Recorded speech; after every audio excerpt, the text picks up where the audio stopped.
Hey y'all, it is Jocelyn Alyse, that mindset teacher, encouraging you to change your thoughts so that we can change the world. Listen, friend, if you have been paying attention to my channel, then you have been seeing me post some content about teaching with Google Slides. I absolutely love teaching with slides. It allows me to stay focused as the teacher, to stay centered, and to know like, okay, these are the things that I need to cover. These are the things that are coming up next, as well as really giving my students a visual of what it is that they are learning. It gives them clear expectations, directions. They get to see exactly what it is that we are doing and how we are maneuvering in our learning environment.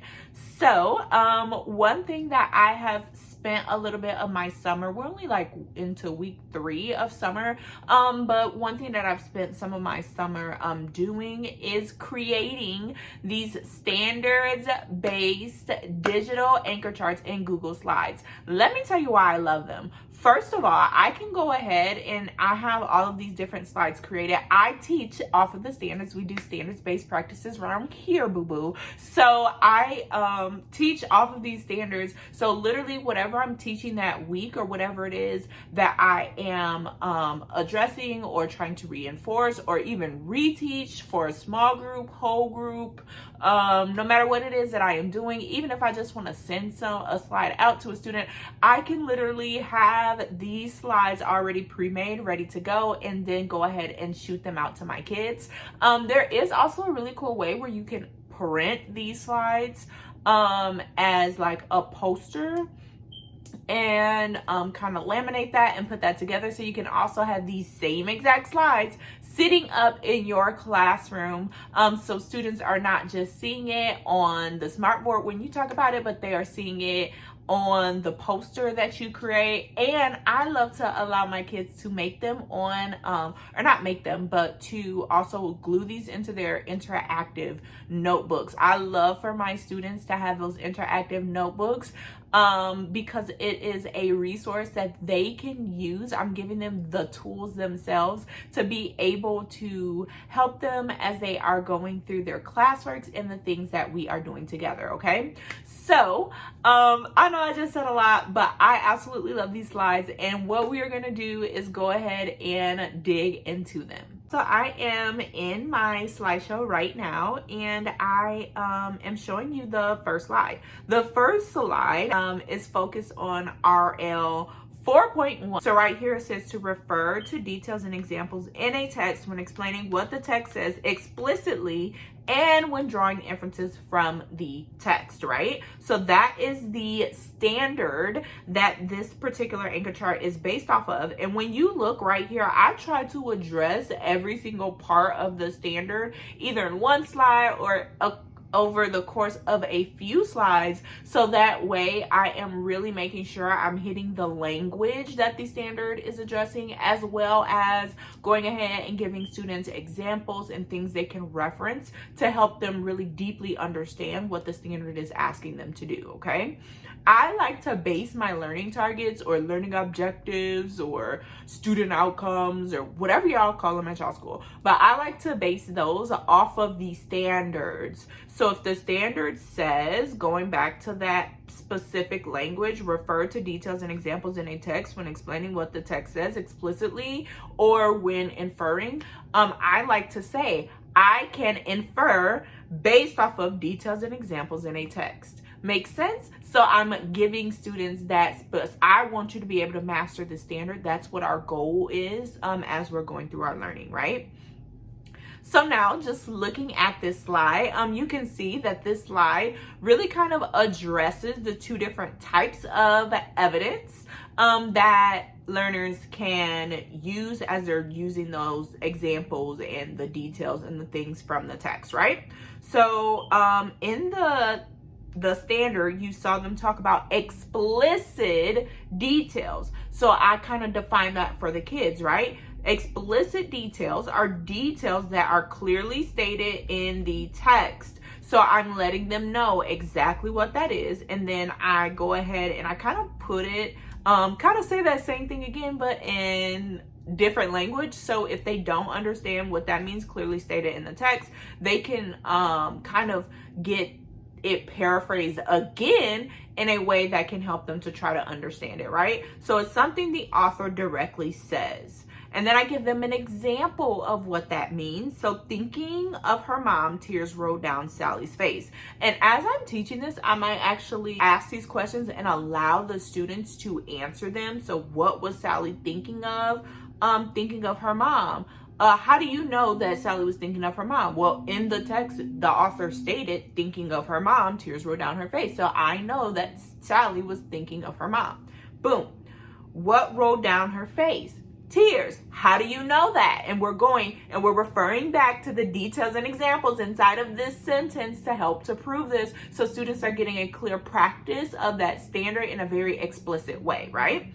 And then on the other side of that, you also see inferential, which is the part of the standard. Let's go ahead. Let's look back at that standard. It says refer to details and examples in the text when explaining what the text says explicitly and when drawing inferences from the text. When we draw inferences from the text, that's when we're dealing with those inferential details, right?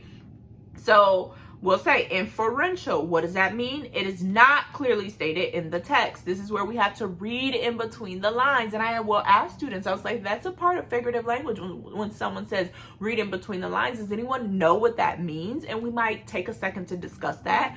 And then I give them the formula for making an inference. When we make an inference, we're using our background knowledge or our schema. Hold up, wait a minute, let me put some schema in it. I always sing that with my students. It makes it memorable for them, especially when we are talking about a text, or even when we are going and we're beginning to read a text and I'm like, wait, this text is called The Lions, Tigers, and Bears. What do you guys know about that? And then we'll sing the song like, hold on, wait a minute, we got to put some schema in and we got to think about what we already know before we really try to connect that to what the author is saying, right? To make an inference, we do background knowledge plus text evidence, okay? Background knowledge plus text evidence equals inference. And I tell this directly to my kids. So I'll give that example. Thinking of her mom, tears rolled down Sally's face. And then let's think about what we already know, right? Well, I know, and this is exactly the language that I would say to my kids. I know people cry when they're sad, right? So thinking of her mom, tears rolled down her face. Well, if tears are rolling down her face, tears come from crying. I know that when a tear rolls down someone's face, that's from crying. And usually, sometimes people can cry happy tears, but usually people, when they're crying, we associate crying with sadness, okay? So when I put these two things together, I can go ahead and I can make an inference. So how does Sally feel and why? So I might have some students that raise their hands and kind of say, well, Sally might be feeling sad because she's thinking of her mom. It's like, well, okay. So then we can have that discussion of like, does the text say Sally is sad? No, the text doesn't say that. Well, that's what makes it an inference. We kind of have to read in between the lines and think about what the author is not saying to us, okay? That's kind of the gist of how I use these slides. Now, here, you're gonna see one that looks almost exactly the same. The only thing is it has a few blank spots in it. Why does it have those blank spots in it? Because I like to use interactive notebooks. So literally my students will have a journal that has things like this that cover each and every standard. I used to have my students write down the standard that the specific slide addressed. And I think I'm going to get back to that, y'all, because I feel like that was powerful for students to write down the specific standard, or really it would be the learning target, because I would say I can infer based off of details and evidence in a text.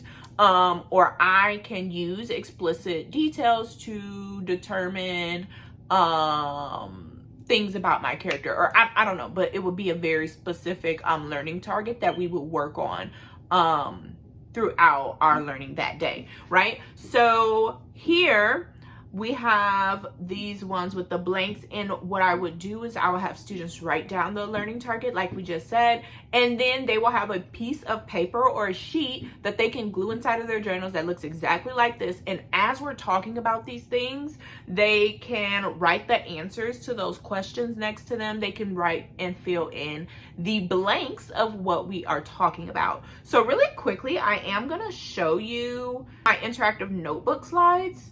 So you can see right here, this is what I will have students glue into their journals.